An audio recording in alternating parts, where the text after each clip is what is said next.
So I kind of want to go through a little bit of my story first, and then so how I got to the point of where I am right now and how I got in front of you guys, and then as well as go into some of the philosophies and why I really believe in what I do, and then how I got into doing what I'm even doing.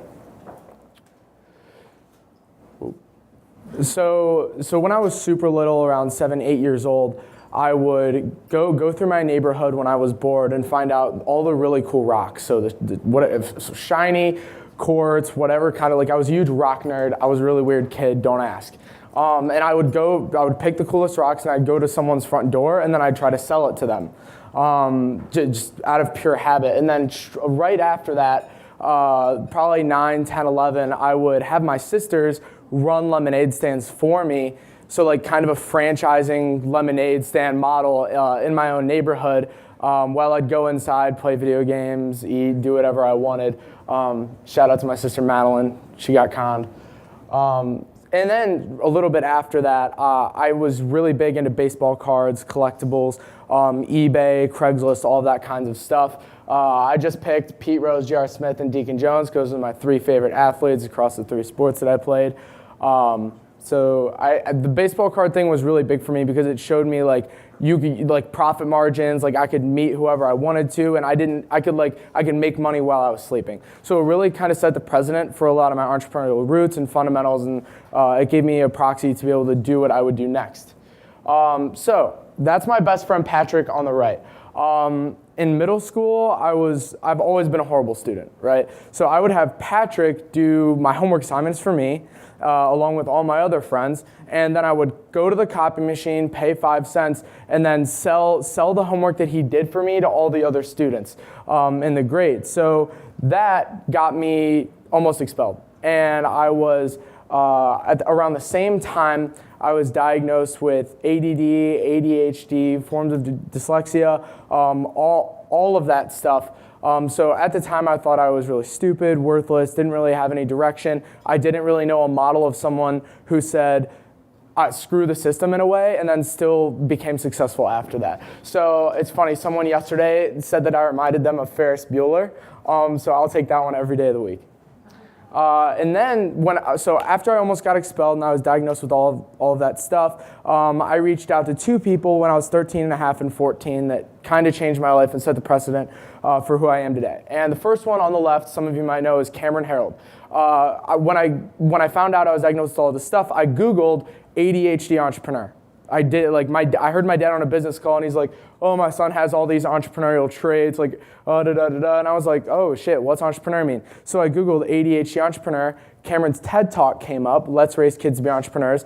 That really showed me, oh my gosh, I can still be successful being who I am and not really changing to what like society's fit of what I should be. So I got on a Skype call with Cameron after I emailed him 5 or 6 times, gave me a ton of amazing advice. He's been one of my closest friends and mentors over the past 3 years. On the right is Gary Vaynerchuk. When I was 13 and a half, 14, don't really know what time again, I emailed Gary and I was like, yo, Gary, I'm 14, I almost got expelled. I have a bunch of stuff. I think I'm an entrepreneur. Like, do you think we could meet for like 15 minutes? And he was like, sure. Like just random off of a cold email. I'd sent like probably one a week, so he was probably getting sick of me. So I met with Gary as well, and he gave me a ton of amazing advice and like how to like follow your passion, not necessarily even your passion, but just something you're good at and that you could leverage to bring value to people. So this is a legit logo from, oh wow, I just broke the clicker. How do I do it still? Like, just hand it over. hand it over. Oh. Boom. There we go. All right, so this was the first logo of any company that I ever started, and it was UTPEC. And so after I met with Gary and Cameron, I was like, hey, I'm really like into social media. What kind of stuff should I do? And they said, well, good. Thank you so much. All right, cool. So they were like, you don't have enough experience to give like tangible advice, stuff like that. So what's a service that you could use to bring value to small to medium-sized businesses to get your feet wet? So that was social media management. Basically what I did was, okay, companies handed over their Twitter handles, their Instagram, all that stuff, and all I did was manage it. Not even strategy, just reply to people, posted stuff, that kind of stuff.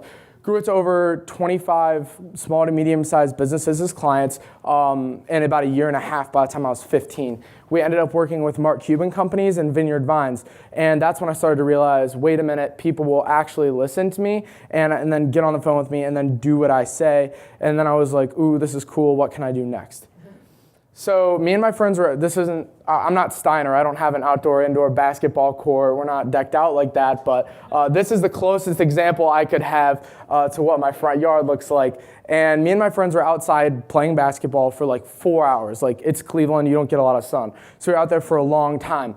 And we come back inside after 4 hours. Everyone's drinking Gatorade and stuff. And as usual, my phone's dead. So I sit there and I'm looking at everyone scroll through their social media feeds. But it's like this. It's like, doo, doo, doo, doo, doo. And from my social media background, I was like, is this a advertising problem? Is this a content problem? I looked at it. I was like, not really. Like, even though it's bad, like, they're putting out content. Then I was like, or is this a generational problem? At the same time, I thought I was still a millennial. So once again, like, just compiling the fact that I still thought I was stupid, like all the stereotypes about millennials, I think we all know too.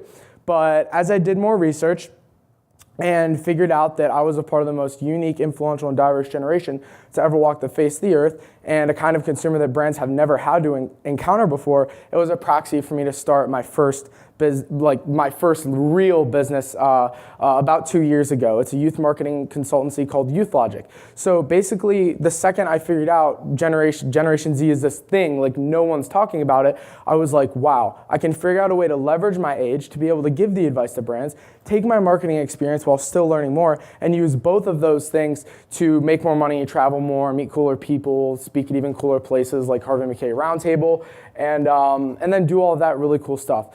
So the whole premise around Youth Logic is around that content that everyone was scrolling through. Like, it's not like they were reading what they were saying, but they just didn't care. So I was trying to think of like sticky words, right, that I could attach to a brand that would just make everything better. So like, if you could imagine making a word as if a Band-Aid and attaching it to something and making it the brand good. So the biggest thing for me was cool. It's a simple yet complex idea that really brands and even personal brands have yet to figure out and really cling on to. So when in the grand scheme of things, and being cool is something everyone can resonate with. And cool is up to interpretation for a lot of different people, right? So being cool in the 5th grade meant being popular and wearing Abercrombie. But being cool for a brand might be using the coolest influencers at the time, putting out good engaging content and getting a lot of impressions. So really the whole premise of Youth Logic is, okay, how can we take what we know about my generation to make brands cool? So who knows what this is? The water bottle flip challenge. Raise your hand. Yep. All right, next one, the dab. Your kids probably do it all the time if you have them. And then we got the mannequin challenge. This is LeBron and the Cavs at the White House who did that video. Okay, well, you know when you're when you're in a big group of people and then you're talking about something kind of controversial and then one person goes, haha, yeah, and then says something really stupid, but they're laughing because it's awkward and everyone looks at them like, wow, they really just said that. They look stupid. That's how all of those brands look when they did all of that stuff. Now, why do they look stupid? Because they thought those things were cool. Because they were cool. 6 months before they actually decided to do them. By the time that a lot of these brands think they have something figured out and then they go through their agencies and the storyboarding process and all of these stuff, it looks fake by the time they do it and it's not authentic because it's gone so far along. And really, like Youth Logic again, it's like, how can we make brands cool? It's like, it's really easy. Like people are over-analyzing generations. I think actually generational marketing is pretty much bullshit. All I think that generational marketing allows you to do is it gives you cultural insights, cultural trends, and then you use those very basic, simple trends as context for simple marketing and advertising strategies. People just look at it way too hard. And like, I work with a research company called the NPD Group, and they're constantly throwing data at me like, oh, here are the statistics, da-da-da-da. Well, it's funny because everyone's so focused on AI and data automation, all these stuff, that is super important. And honestly, it gives me a lot of facts to be able to say, yes, I am right. But what's important is taking that data and making it meaningful. Data itself is useless. You need someone to interpret it effectively. So I was telling John last night, it's like if there's an apple pie in front of me and you, right? You're looking at the apple, like let's say you love apple pie. and I really hate apple pie. Based on our previous life experiences, we're both looking at the same reality, but we're interpreting it differently. It's the same thing with data. If you have an older person looking at data about a younger person, or even like not even a younger person, but like any generation as a whole that's not in that generation, they're going to interpret it a ton differently than what it actually means. So as I was talking about before, there's so much noise. There's so much noise everywhere now. Like, for instance, my sister will watch TV and then have her iPod and then her phone, and then like maybe her phone's dead, then she'll use her phones and then the laptop. So that, like there's I saw a statistic that we see over 250,000 ads every 4 months with the average amount of time we spend on our phone every single day. That's crazy. And then that's not even counting all the stupid stuff our friends are saying through all these social media feeds. So as a generation, that I believe this single characteristic is bleeding into the marketplace as a whole. I think Harvey in the next 3 years will be behaving on his phone the same way that my 14-year-old sister is. And it sounds crazy, but let me explain. Because my generation is the first generation to live in a world full of constant information, like just coming at us, right? Because of how much time we spend on these things. So this attention span that everyone says we had that's really short, that's not the case. All it is a really, really good BS meter to figure out the shit we like really fast, really quick. We're the first truly digital intuitive generation. While millennials were digitally adaptive, and like as they got older, like new technology came out, Generation Z, like we're the first generation that can call our friend, order a pizza, and FaceTime our mom all at the same time. So we know how to pick out and figure out what we want really, really, really fast. Now, our generation is the one like that now because we're the only generation to have it in our life since conception, since birth, whatever. But as it stays in the marketplace for so long, I truly believe all these other generations that are aging up, they have access to the same information technology. It's only so long before everyone starts behaving the same way we do. So that's my little sister, Lauren. She's 11. She's cool. She plays soccer. She loves riding her bike. She loves waking me up really, really early in the morning when I don't want to wake up. And she loves YouTube. Now, of course, we all know Time Warner, DirecTV, like they're screwed. They're dinosaurs. They're going to be. I believe traditional TV is going to be obsolete in the next 6 years, like 100% done. So we still have a hardware TV in the house. We have two, one in the living room and one in the basement. Now, what's funny is they're smart TVs, so we can watch Netflix, Hulu, YouTube, whatever we want to watch on them. So I was coming in from school. When I was still in school last year, and my sister's sitting on the couch. I'm like trying to talk to her. I'm like, how was your day? She's like, good. I'm like, what are you watching? She's like, YouTube. I was like, okay. And then I was like, wait a minute. She's watching YouTube on the TV. When I was in the 5th grade, I came home, and instead of doing my homework, of course, I would turn on Ned Z Classified or some show on Nickelodeon and then sit through the ads and then watch it and do stuff in between. She comes home and watches YouTube. That's crazy. We live in a world full of personalized information. We can follow who we want. We can talk to who we want to. We have a really good filter on doing what we want, right?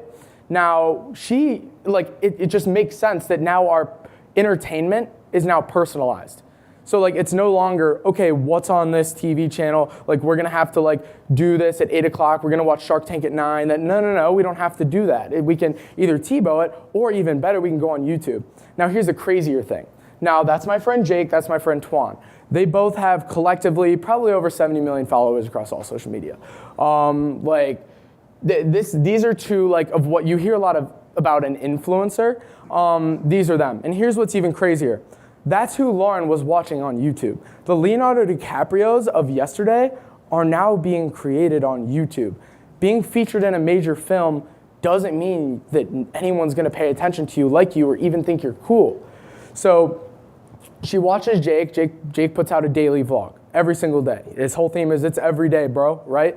So she was watching Jake on the thing, and I was like, okay, Lauren, you're watching Jake on the TV, why? She's like, oh my God, he's so cute. I'm like, okay, whatever. Why are you watching him? She's like, he's super funny and does crazy stuff every day.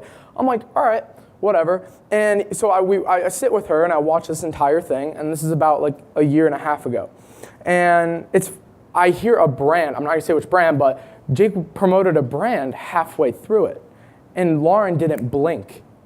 Now on social media, when everyone's going boom, boom, boom, boom, boom, and they see brand, no one gives a shit what a brand has to say at all. Like, no one cares. Brands are a huge turnoff to anyone who's young, unless the brand, like, it's very rare that you will find what I'm talking about being a cool brand. No one has a cool brand. I'd say 5 companies, maybe total in the world, have what it truly means to be a cool brand.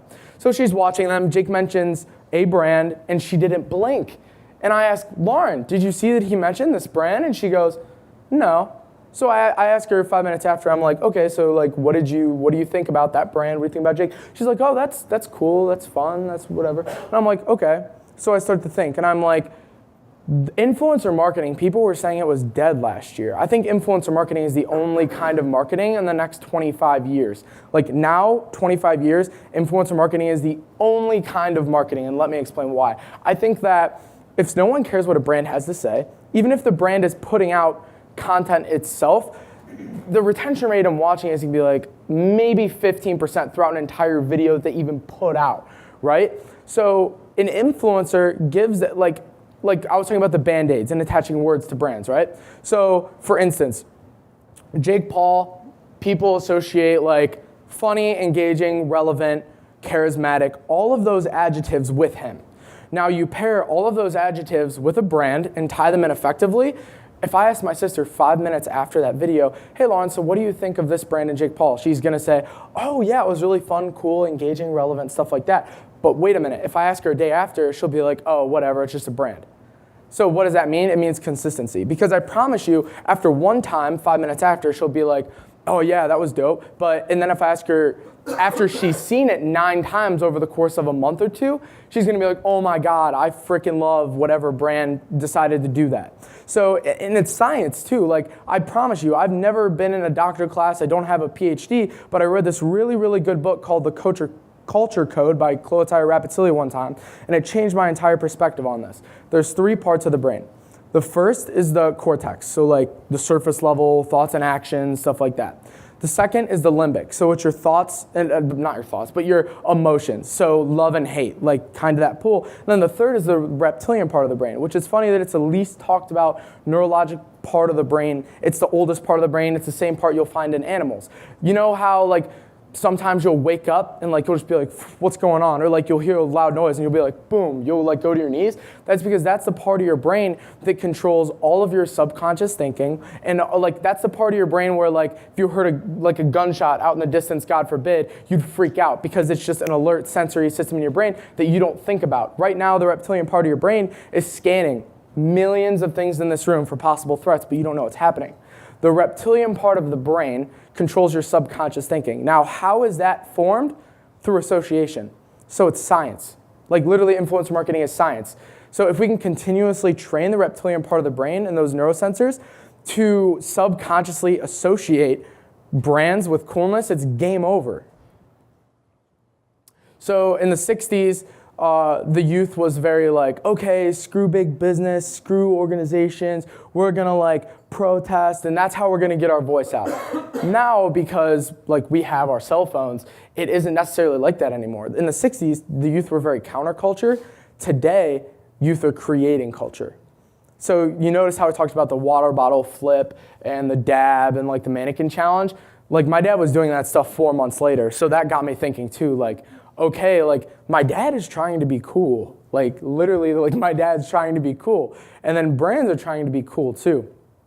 So what does that mean is you're doing all of those things to be cool, right? Like we're creating culture, but when that's happening, it's this crazy thing of like social media started with like high school, college kids, and now my grandma has a Facebook. And now trends, you're seeing young people do something and then my dad's doing it 4 months later. Now, what does that mean for brand awareness? What does that mean for how you're measuring your KPIs? Randy saw me give a talk at Genius Network 2 years ago about measuring like the right ROI.